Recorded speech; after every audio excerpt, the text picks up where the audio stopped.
Alors, on revient au début du chapitre, Romains 8, verset 1. « Il n'y a donc maintenant aucune condamnation pour ceux qui sont en Jésus-Christ. » Vous vous souvenez, dans le chapitre 7, l'apôtre Paul parle beaucoup de notre rapport avec la loi. À ce moment-là, il faisait référence à l'Ancien Testament, au commandement de Dieu, mais tout l'Ancien Testament. Puis Paul nous exprime même plus dans la deuxième partie du chapitre 7. Bon, et comme je dis, quand on a abordé ça, il y a différents points de vue. Il parle du combat que peut avoir un être humain. Moi, je crois qu'il parle du combat même qu'un chrétien peut avoir entre ses désirs intérieurs de marcher avec Dieu, puis ce que sa chair lui donne comme pulsion, comme désir, qui sont contraires à la volonté de Dieu. Ce genre de combat qu'on a, même comme chrétien, entre la chair et l'Esprit de Dieu. Heureusement, le rapport de force est totalement inégal. L'Esprit de Dieu est infiniment plus puissant que le péché qui agit dans nos membres. Donc, on n'est pas coincé dans une dualité où on ne peut pas s'en sortir, loin de là. Mais quand même, après avoir parlé de la loi, du rapport avec la loi, l'apôtre Paul s'exclame à la fin du chapitre 27, du chapitre 7, excusez-moi, verset 24, « Misérable que je suis, qui me délivrera de ce corps de mort? » Et là, il vient de nous exposer le fait que, en dedans de lui, dans son entendement, il aime la loi de Dieu, il veut faire les choses de Dieu, mais il voit dans ses membres une autre loi, la loi du péché, qui, elle, le pousse à faire des choses qui sont contraires à la volonté de Dieu. Et comme j'aime souvent préciser, le péché, ce n'est pas juste les gros péchés gras et graves, tu sais, des grandes choses immorales que tout le monde voit et condamne à peu près. Ben, peut-être pas aujourd'hui, là. On encense, on célèbre le mal aujourd'hui, mais en tout cas. Mais souvent, c'est dans des petites subtilités. Le péché, c'est juste de donner à quelqu'un d'autre ou quelque chose d'autre la place qui revient à Dieu. Pour une seconde, pour une seconde, de ne pas donner à Dieu la première place, c'est péché. On devrait donner à Dieu toujours la première place. Il devrait toujours être notre plus grande passion, le plus grand objet de ou être l'objet de nos affections les plus profondes. Alors, ce combat-là qui est en nous, même si on n'a pas des problèmes de dépendance puis des vices qui sont très visibles, qui nous rendent un peu dysfonctionnels des fois socialement, on a tous le péché qui agit en nous. Puis, moi, j'ai remarqué, ça fait 30 quelques années que je connais le Seigneur, plus ça va, plus que le Seigneur vient comme pointer. Je ne sais pas si vous avez déjà eu mal là, dans le dos, puis là, tu essaies de trouver c'est où. Tu as mal comme partout, il y a toute une zone, c'est la névralgie. Mais là, tu vas voir, moi c'est ma femme, ma masseuse personnelle, là. Ou tu vas voir un physiothérapeute ou un masseur, pour qu'il traite ça, puis à un moment donné, il te touche, puis là, aïe, aïe, aïe, aïe, aïe, il vient de mettre le doigt juste à la bonne place. Oui, c'est là, monsieur. Le physio, le chiro, je ne sais pas trop. Vous avez déjà vécu ça? Tu as mal sur toute une zone du dos, mais dans le fond, ça part d'un spot. Comment? Oui, ma femme est bonne pour mettre le doigt sur le bobo. Puis quand tu trouves le bobo puis tu le travailles, le lendemain, ça va mieux en général. Mais c'est comme ça avec Dieu, on dirait. Plus on avance avec lui, plus qu'il vient comme mettre le doigt sur des petites choses, des attitudes. Quand on vient au Seigneur, il y a comme un genre de ménage des fois dans notre comportement social qui sont plus apparents, mais plus on grandit. Et l'objectif de Dieu, on l'a vu dans le chapitre, que le plan de Dieu, c'est de nous rendre semblables à son Fils Jésus-Christ. Donc, je ne pense pas que personne ici a la prétention de dire « Moi, j'ai atteint la perfection de Jésus-Christ. » Parce qu'il n'y a personne qui dirait ça. Si c'est le cas, venez me voir. Je vais vous demander des trucs. Mais, alors, toute notre vie, le Seigneur va, de façon chirurgicale, venir pointer des défauts, des péchés, des choses, puis il va nous transformer, tout en nous laissant notre personnalité propre. Chacun d'entre nous, on est unique, mais il y a une différence entre la personnalité puis la sainteté, la pureté intérieure. Okay? Alors, Paul nous décrit dans le chapitre 7 ce combat-là qu'on peut avoir, même comme chrétien, je crois. Là, je ne pense pas qu'il parle d'un non-chrétien, mais en tout cas. Puis au verset 1 du chapitre 8, il commence en élaborant la victoire qu'on a en Jésus-Christ sur ce combat-là, cette vie-là qui peut être des fois difficile. Je me souviens, quand j'étais chrétien, au début, des fois, je me disais, je trouve que j'ai l'air plus malheureux que quand je n'étais pas chrétien. Et je m'explique. C'est parce que là, j'étais conscient du péché, puis je ne le célébrais plus. Avant, je célébrais le péché, je donnais libre cours. C'est un petit peu comme si tu es sur un tube, là, un flotteur, puis tu descends dans une belle rivière. Mais au bout, il y a une chute mortelle. Et là, tu réalises que, oh, là, il faut changer de direction. Alors là, tu vas ramer, nager, puis là, tu vas découvrir que, je ne savais pas, quand tu es assis sur ta tube, c'est pas forçant. Alors, moi, des fois, je trouvais que j'avais l'air, ce que je dégageais, c'était peut-être pas nécessairement quelqu'un qui était explosant de joie et de bonheur tout le temps, parce que avant, je me fichais du péché, je m'y livrais allègrement, puis là, je ne voulais plus le faire. Fait que je vivais ce combat-là interne. Ça faisait que des fois, j'étais triste, j'étais déçu, mais ça a fait partie de mon cheminement, puis éventuellement, une petite victoire, une plus grande. Oups, les victoires se rapprochent. Puis j'ai retrouvé, je dirais, une joie qui était beaucoup plus profonde. Mais le point de départ, selon ce que Paul nous écrit au verset 1 du chapitre 8, il n'y a maintenant aucune condamnation pour ceux qui sont en Jésus-Christ. Et la semaine passée, j'ai essayé d'insister sur le fait que tout commence là. Et je vous encourage, si dans votre compréhension de votre relation avec Jésus-Christ, avec Dieu, vous ne voyez pas cette réalité-là comme le point de départ, laissez Dieu remettre les choses en ordre. Le point de départ de la vie chrétienne, au niveau du salut, mais aussi au niveau du bonheur, commence par le fait qu'il n'y a plus de condamnation. Le dossier est fermé. Pour toujours. Et c'est ce que Paul fait, comme dans un crescendo. À la fin, j'ai l'assurance que rien ne peut nous séparer de l'amour de Dieu. Mais il dit avant, Christ est mort pour nous. Tu sais, qui va nous accuser? C'est Dieu qui nous défend. Christ est mort pour nous. Il revient toujours. L'Évangile, c'est le cœur de la vie chrétienne. Comme je dis, ce n'est pas juste le chrétien 101, puis après ça, on met l'Évangile de côté, puis là, on apprend à être un bon thérapeute chrétien, un bon mécanicien chrétien, puis à tout ça. Non, non. Il faut que l'Évangile, cette réalité-là, soit toujours en nous. Toujours en nous. Le point de départ de la vie chrétienne, selon les Écritures, c'est premièrement que mon dossier criminel a été réglé. Je suis un pécheur, pour prendre des termes séculiers, je suis un criminel. J'ai enfreint la loi de Dieu. Et pour cette cause-là, je devrais être puni par Dieu, en prison, puis séparé de Dieu. Mais Jésus est venu régler ça. C'est le point de départ. Et la semaine passée, j'ai essayé de nous aider un peu à réfléchir sur l'impact que ça a dans notre vision des choses, sur nos motivations. Pourquoi on marche avec Dieu? Pour avoir sa faveur? Pour obtenir son amour? Pourquoi on sert à l'Église? Pourquoi au travail, on veut l'approbation des autres et on n'aime pas ça quand on se fait critiquer? Pourquoi? On manque peut-être de confiance en nous-mêmes. On est préoccupé par l'opinion des autres. Et ce qui compte vraiment, c'est ce que Dieu pense de moi. On parlait de la beauté. Tu sais, il y a des standards de beauté. Si tu veux être mannequin ou tu mesures telle grandeur, tu pèses moins de 100 livres. C'est des blagues, là, mais les féminins, là, c'est pas pesant. Là, mais la beauté pour tous les êtres humains, tous les êtres humains sont beaux. On est tous un chef-d'œuvre de la part de Dieu. Maintenant, il faut mettre de côté les standards mondains et dire Dieu m'a créé, il n'a pas fait d'erreur. Puis, aux yeux de Dieu, je suis beau. Non, si je suis beau aux yeux de Dieu, si les autres ne me trouvent pas beau, tant pis pour eux. Il manque quelque chose. OK, alors ça, j'ai développé ça un petit peu la semaine passée. Donc, verset 1, « Il n'y a donc maintenant aucune condamnation pour ceux qui sont en Jésus-Christ. » Chaque matin, j'aimerais faire ça, là, mais chaque matin, essayons de nous réveiller en disant « Wow, merci Seigneur, parce qu'il n'y a plus de condamnation. Devant Dieu, je n'ai plus à m'inquiéter de ma destinée éternelle. Son amour est inconditionnel envers moi. Je n'ai pas à faire plein de bonnes choses aujourd'hui pour gagner sa faveur.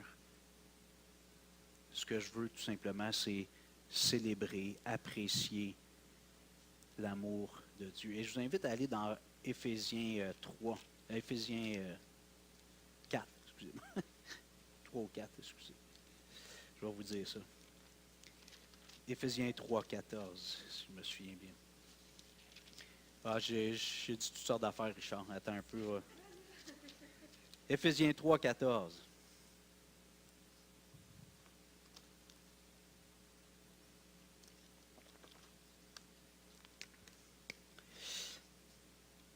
OK. Souvent, Paul, dans ses épîtres, la première partie est plus théologique, puis après, il arrive dans une partie plus pratique.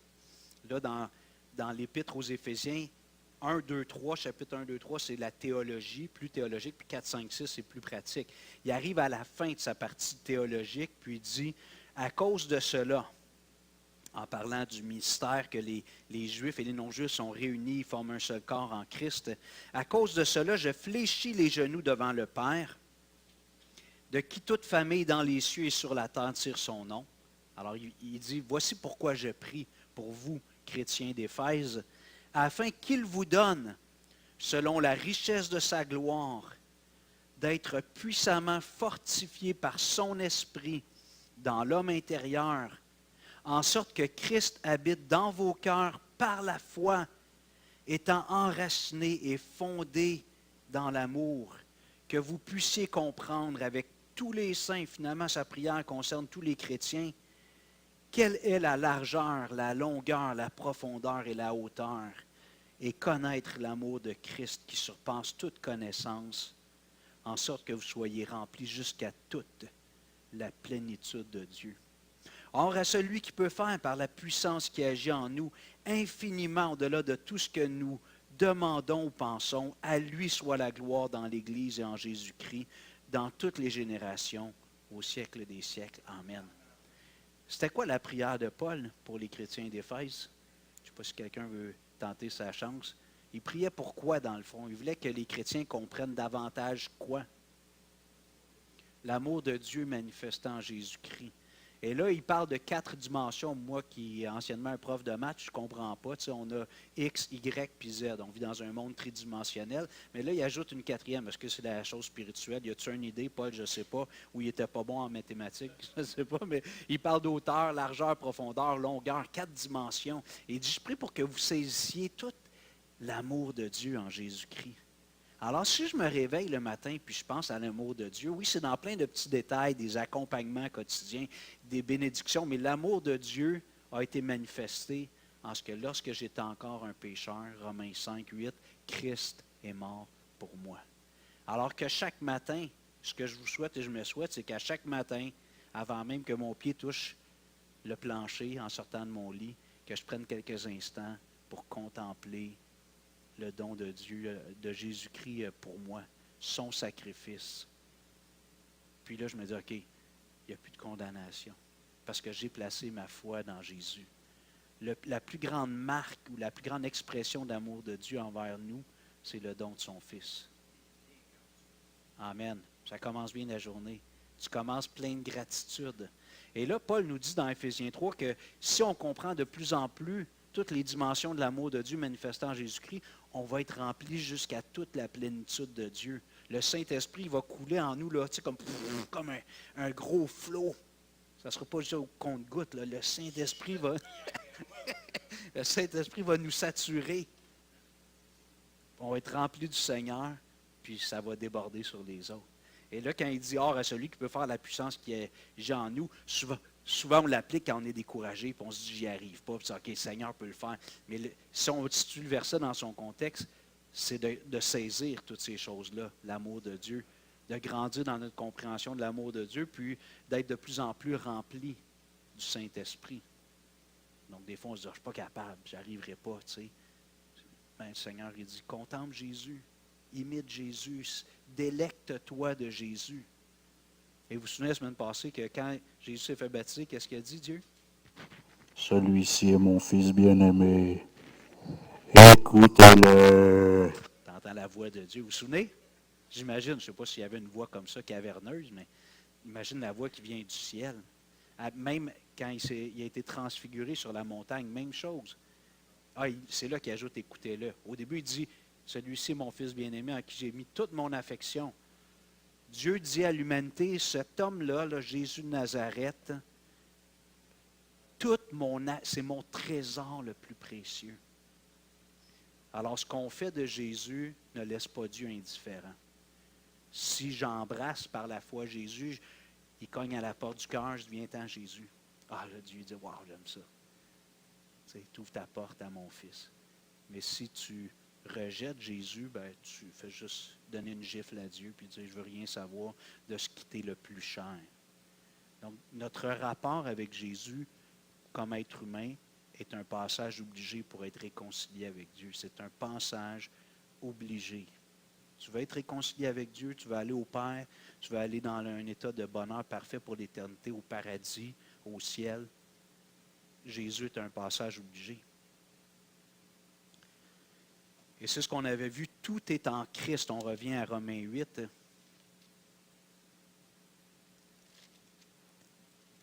Il dit, il n'y a donc maintenant aucune condamnation pour ceux qui ont une vie exemplaire, pour ceux qui sont en Jésus-Christ.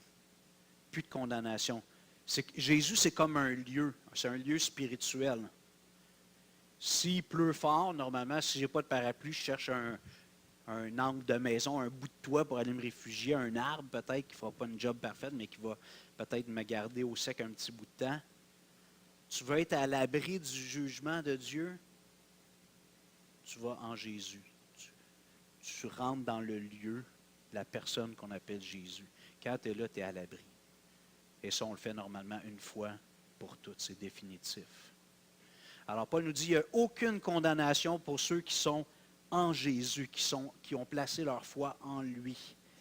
Verset 2, en effet, la loi de l'esprit de vie en Jésus-Christ m'a affranchi de la loi du péché et de la mort.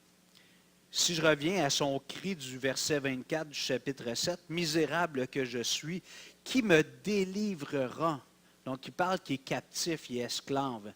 Et il parle de ce corps de mort, notre corps qui, lui, va rester dans la terre. On l'a vu plus loin dans le chapitre. Notre corps, on va le laisser un jour. Puis Dieu va nous donner un corps glorifié. Mais il dit, qui me délivrera de ce corps de mort? Et là, au verset 2 du chapitre 8, il donne la réponse. Il dit, en effet, la loi de l'esprit de vie en Jésus-Christ m'a affranchi, libéré, délivré. Question du verset 24, qui me délivrera? Et là, au verset 2 du chapitre 8, en effet, la loi de l'esprit de vie en Jésus-Christ m'a délivré, affranchi, libéré de la loi du péché et de la mort. Donc, souvent, dans le mouvement évangélique, accepte Jésus, tu vas vivre pour l'éternité. C'est vrai? Puis c'est vrai, c'est vrai. Sauf que c'est comme si, des fois, l'Évangile se résume à ça. L'Évangile, c'est aussi de me libérer de la loi du péché. C'est qu'aujourd'hui, comme chrétien, je n'ai pas à laisser le péché qui agit encore dans mon corps mortel prendre le dessus. J'aimerais qu'on aille dans Ézéchiel 36, s'il vous plaît. Oui, sauf que c'est possible seulement par le Saint-Esprit de Jésus, l'Esprit de vie. Ce n'est pas possible par nous-mêmes. Ézéchiel, Daniel, Osée, Joël, Amos, Abdias, Jonas, Michel, Habakkuk. Vous connaissez la petite chanson? Il y en a besoin des fois. Ézéchiel 36. Ézéchiel 36. Bon, c'est les livres de la Bible. Oui. Genèse, Exode, Lévitique, Nombre, Deutéronome. Non, vous allez m'envoyer travailler comme chanteur. Ézéchiel 36, verset 25. Ézéchiel, tu trouves pas? OK.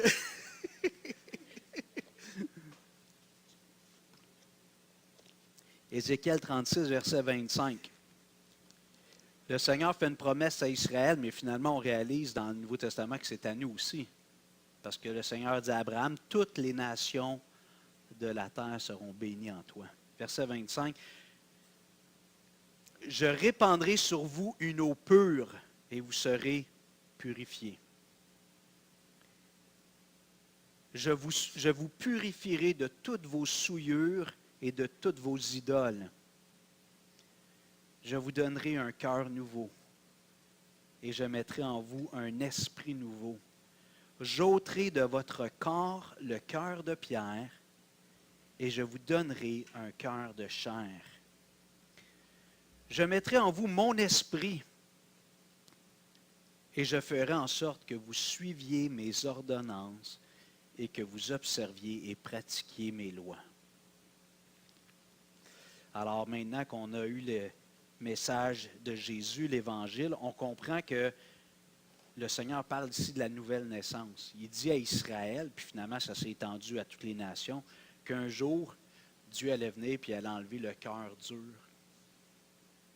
Mais avant, il dit, je vais répandre sur vous une eau pure et je vais vous purifier de toutes vos souillures. Le mot souillure pourrait être juste une impureté de la graisse de mécanique. Mais avec ce qu'il dit après de toutes vos idoles, on comprend qu'il ne parle pas des souillures physiques, il parle des souillures spirituelles.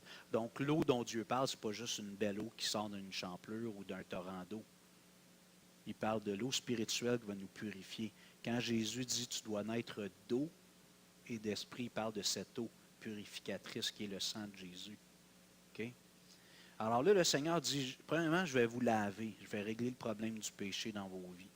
Je vais vous purifier. Après ça, je vais vous donner un cœur nouveau, un esprit nouveau. Je vais enlever votre cœur sclérosé, endurci, puis... Ouais, moi aussi. Puis, je vais vous mettre un cœur nouveau, un esprit nouveau. Je vais mettre mon esprit en vous. Et au verset 27, il dit pourquoi? Qu'est-ce qui va arriver avec ça, au verset 27? Je mettrai en vous mon esprit, je ferai en sorte que vous suiviez mes ordonnances. On vient de voir dans le chapitre 7 de Romains que quand on a l'Esprit de Dieu en nous, ou peut-être une bonne éducation chrétienne, où on a appris à distinguer le bien du mal, ben, dans nous, on désire, surtout quand on a l'Esprit de Dieu, on veut faire le bien. On veut suivre la volonté de Dieu. J'espère que tous ceux qui disent être nés de nouveau ici, tu as le goût de marcher avec Dieu. Tu as le goût d'être transformé et d'être de plus en plus comme Jésus. Sinon, comme Paul dit plus loin, il faut peut-être se poser des questions. Okay?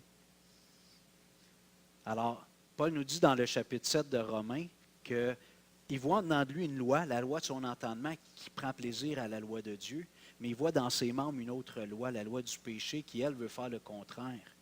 Donc, il y a la loi de Dieu, qui est comme externe. Il y a la loi qui est de l'entendement, notre cœur nouveau, notre esprit nouveau qui aime les choses de Dieu. Puis, cette loi-là aussi qui agit dans notre corps, qui n'est pas transformé, lui, et ça crée des tensions. Mais Paul nous dit dans Romains 8 que la victoire est en Jésus-Christ. Tu n'as pas à vivre de défaite en défaite. Face au péché, tu peux vivre de victoire en victoire. Et même, c'est la raison pour laquelle Dieu nous donne un esprit nouveau, entre autres. C'est pour qu'on puisse suivre ses lois. Maintenant, on a la capacité, on a la volonté et la capacité par l'Esprit de Dieu qui habite en nous. Donc, le plan de Dieu, tu sais, quand Paul dit, on a vu dans Romains, la loi, elle est bonne. La seule chose, c'est que la loi, comme je vous ai donné l'exemple, c'est un peu comme un miroir qui me montre que mon visage n'est pas propre. Pour me laver, je ne prends pas le miroir. J'ai besoin d'eau, un linge. Donc, la loi, elle est excellente. C'est la perfection. Sauf que ce n'est pas elle qui va régler mon problème. C'est l'agent purificateur, transformateur de Dieu à travers Jésus-Christ, son esprit. Donc, rappelez-vous de ça, Ézéchiel 36, c'est important. Pourquoi Dieu nous fait naître de nouveau? Pourquoi Dieu enlève le cœur de pierre, met un cœur de chair? C'est pour qu'on marche avec lui, qu'on observe ses lois, qu'on observe sa volonté, en d'autres mots. Si on trouve que le mot loi fait rigide et légaliste, c'est de faire la volonté de Dieu. Jésus a dit, si vous m'aimez, gardez mes commandements. Jésus a donné des commandements. Il ne nous sauve pas pour qu'on soit juste des petits chevreaux libres dans la nature. Alors, je reviens à Romains 8, verset 2. En effet, la loi de l'esprit de vie en Jésus-Christ m'a affranchi de la loi du péché et de la mort. Donc, une nouvelle loi, c'est la loi de l'esprit de vie. Et ça, c'est à l'interne. Je continue, verset 3. Car chose impossible à la loi parce que la chair la rendait sans force.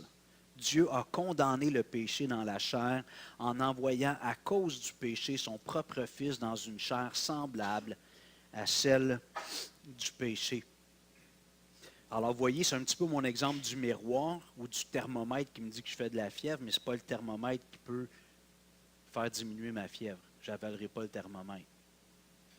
Il dit, car chose impossible à la loi parce que la chair la rendait sans force.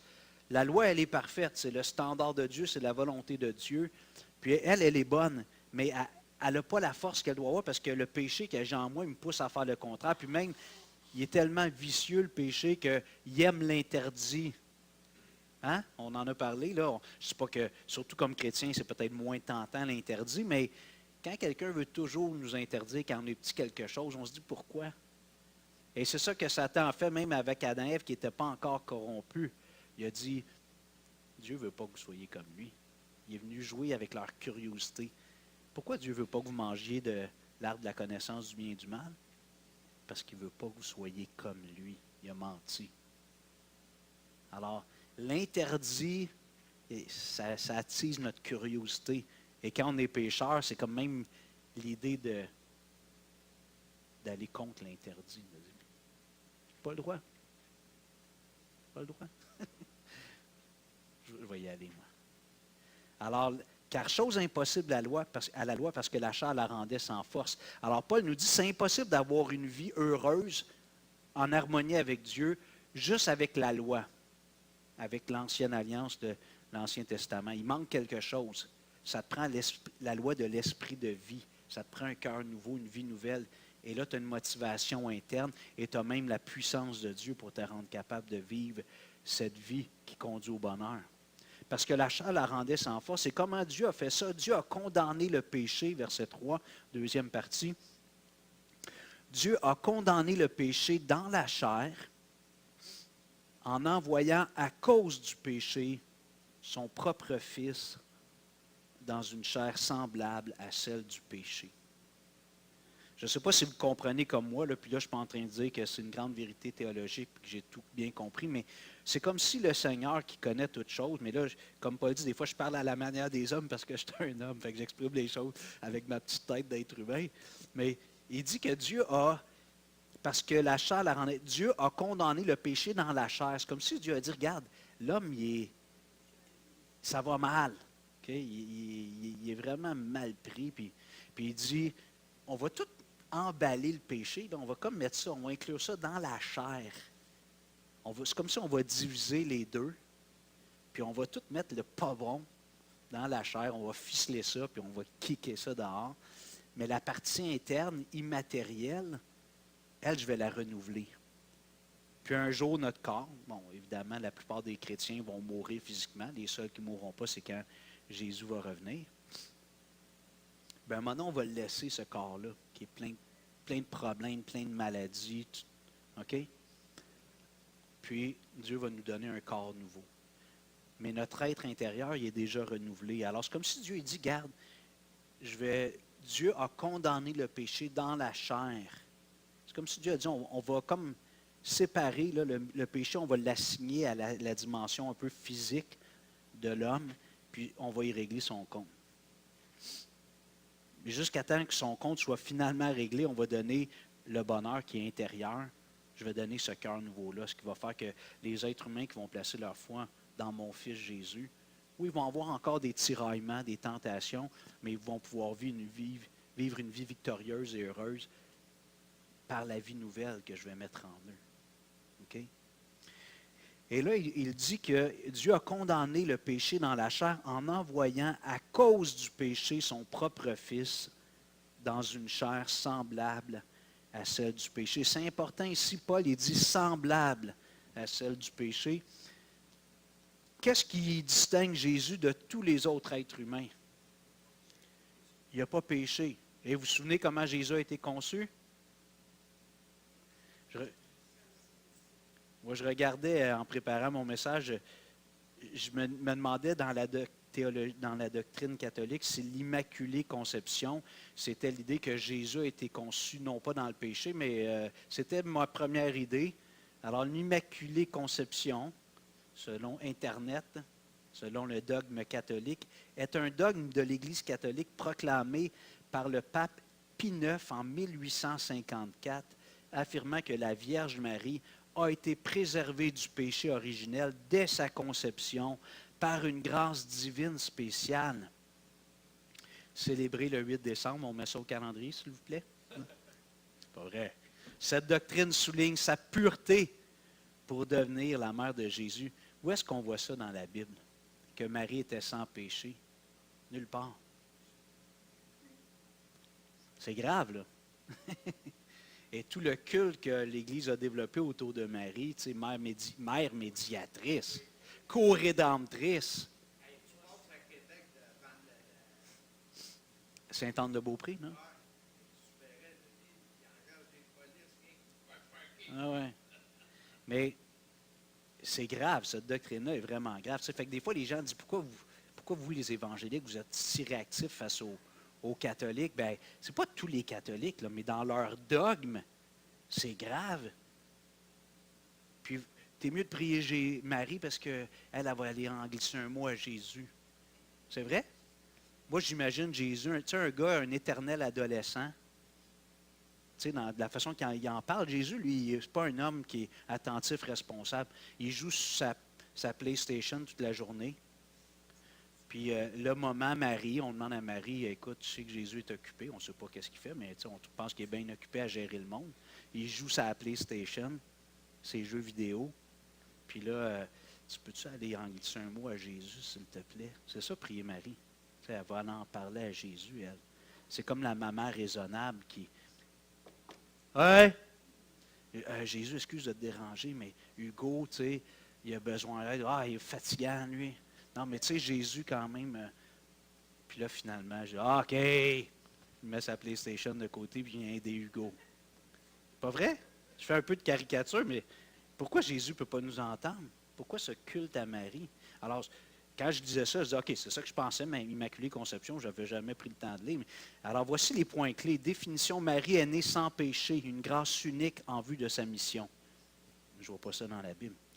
Distinction, il ne faut pas confondre l'Immaculée Conception, la conception de Marie, avec la conception virginale de Jésus par Marie. OK, j'arrête. De toute façon, c'est toutes des choses qui sont fausses, mais vous comprenez pourquoi des fois on est un petit peu réactif, on se dit on peut s'associer des fois sous le grand couvert du christianisme pour des droits religieux, tu sais, avec d'autres mouvements religieux, mais je ne pourrais pas dire avec un frère catholique, bien on va aller faire de l'évangélisation ensemble.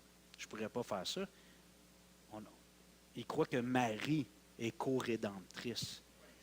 Elle nous sauve avec Jésus. Jésus ne peut pas nous sauver tout ça, il a besoin de maman. Alors, je vais continuer, Michel, OK? Alors, vous comprenez pourquoi des fois on est... Puis moi, je n'ai pas grandi dans la tradition catholique, je veux juste vous dire, fait que, là, je ne veux pas choquer personne, mais moi, de voir une croix, même Jésus sur une croix, ça me touche, OK? Je sais qu'il y en a qui disent un crucifix, mais je ne veux pas mettre un crucifix en haut de chaque porte pour avoir une bénédiction en passant en dessous du crucifix, vous comprenez? Mais pour moi, de voir une peinture ou une sculpture de Jésus crucifié, ça m'émeut, ça me touche. OK? Alors moi, je n'ai pas grandi j'ai été baptisé catholique, mais mes parents ne m'ont pas donné l'éducation catholique, donc je suis moins réactif peut-être que ceux qui ont grandi. Mon beau-père Émilien, lui, on disait que je pense Dieu était dans quoi, la petite affaire, le tabernacle, dans une petite boîte, là, ouais.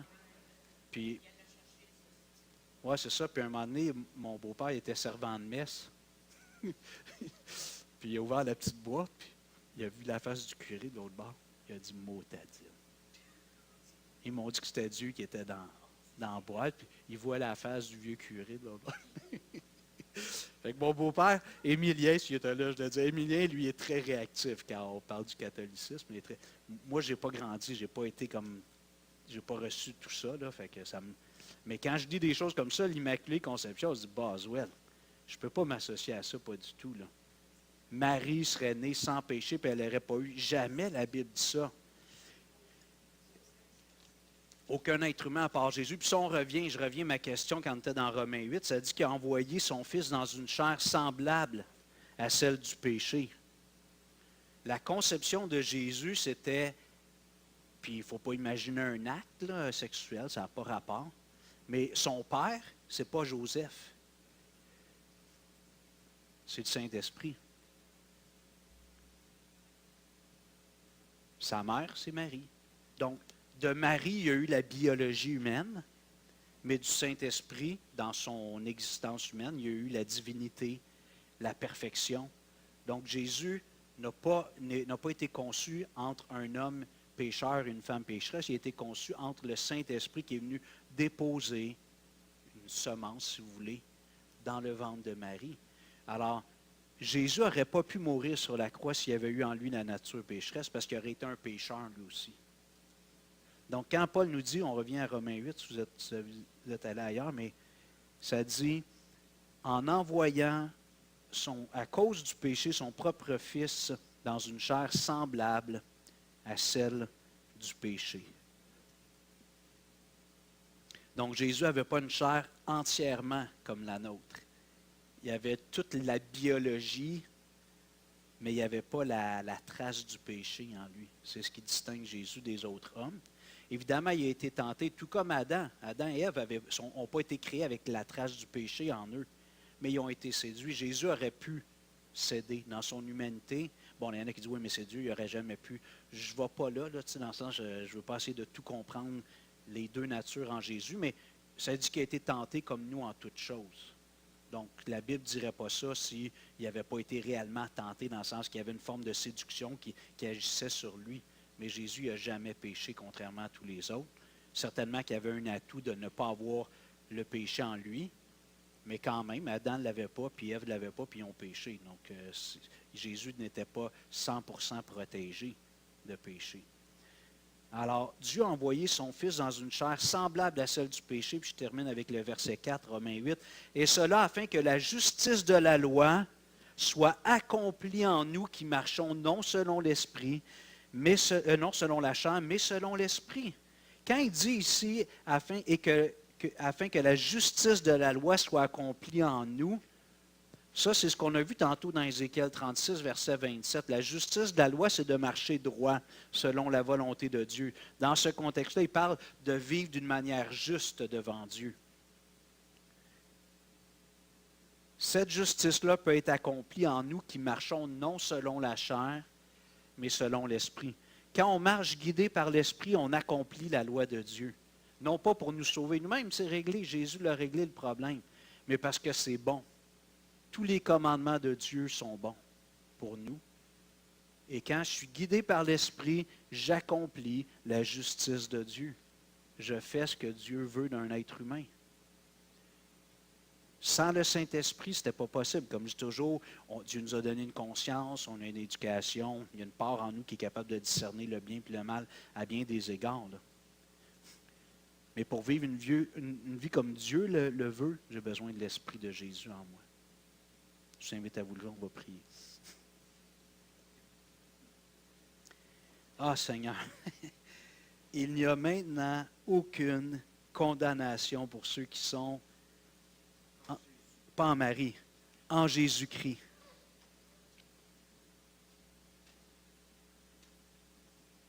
Et Seigneur, tu nous as donné cet esprit nouveau, ce cœur nouveau, pour qu'on suive tes ordonnances, tes prescriptions. Comme un bon parent donne des bonnes directives, des bons conseils à ses enfants parce qu'il les aime, toi, le Dieu 3 fois saint et parfait, toutes tes règles, les directions, les commandements que tu nous donnes, c'est pour notre bonheur.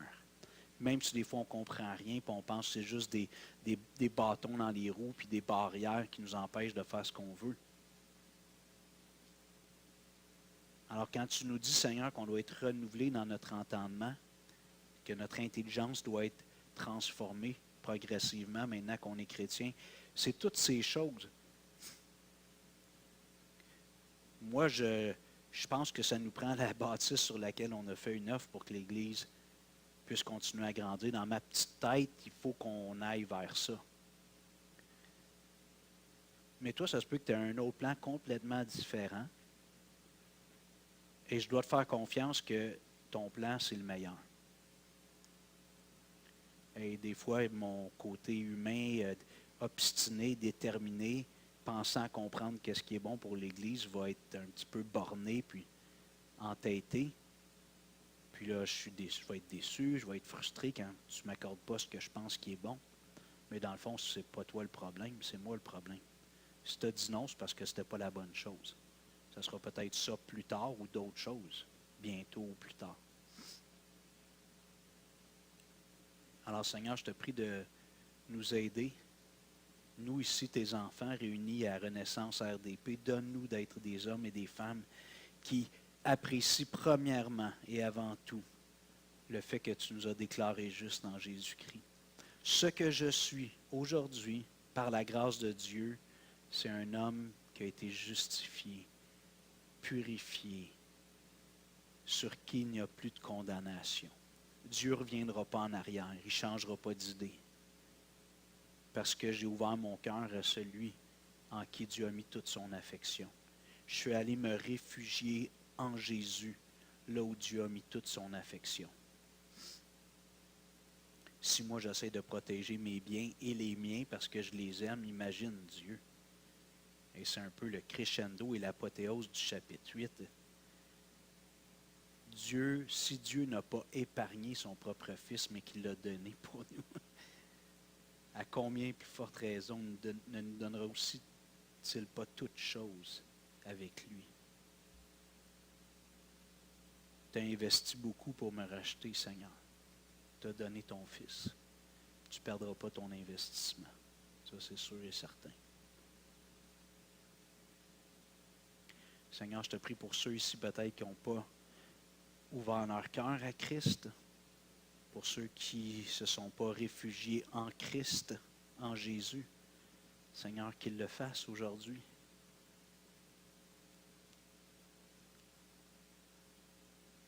Seigneur, merci pour ton esprit qui agit au milieu de nous, qui travaille dans nos cœurs. Donne-nous d'avoir des cœurs tendres, d'être une terre souple, propice à recevoir la bonne semence de la parole de Dieu, d'être comme cette argile humide, malléable entre les mains du grand potier. Pas de la vieille terre sec, dure. Fais ton œuvre en nous, s'il te plaît, au nom de Jésus. Amen. Merci.